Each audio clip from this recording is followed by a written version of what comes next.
بسم اللہ الرحمن الرحیم۔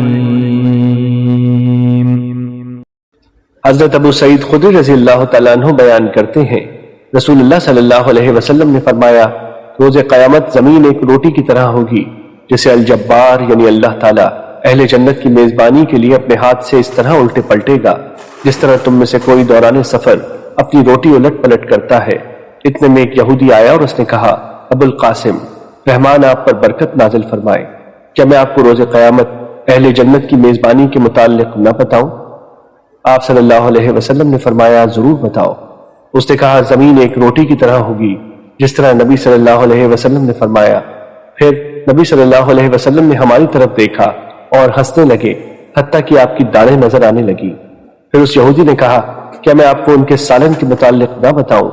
اس نے خود ہی بتایا، بالام اور نون۔ صحابہ کرام نے کہا، یہ کیا چیز ہے؟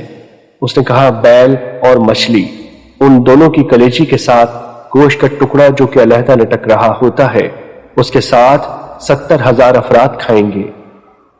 مشکات المصابیح حدیث نمبر 5533۔ حضرت ابن عباس رضی اللہ تعالیٰ عنہ نبی صلی اللہ علیہ وسلم سے روایت کرتے ہیں، آپ نے فرمایا، تم ننگے پاؤں، ننگے بدن اور بے ختنہ اٹھائے جاؤ گے۔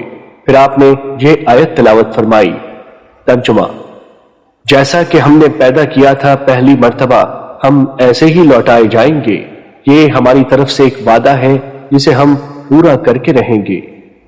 اور روز قیامت سب سے پہلے حضرت ابراہیم علیہ السلام کو لباس پہنایا جائے گا، اور میرے اصحاب سے بعض کو جہنم میں لے جانے کے لیے پکڑا جائے گا، تو میں کہوں گا، یہ میرے اصحاب ہیں، یہ میرے اصحاب ہیں۔ تو وہ کہے گا، آپ کے بعد یہ لوگ اپنی ایڑیوں کے بل پھر گئے تھے۔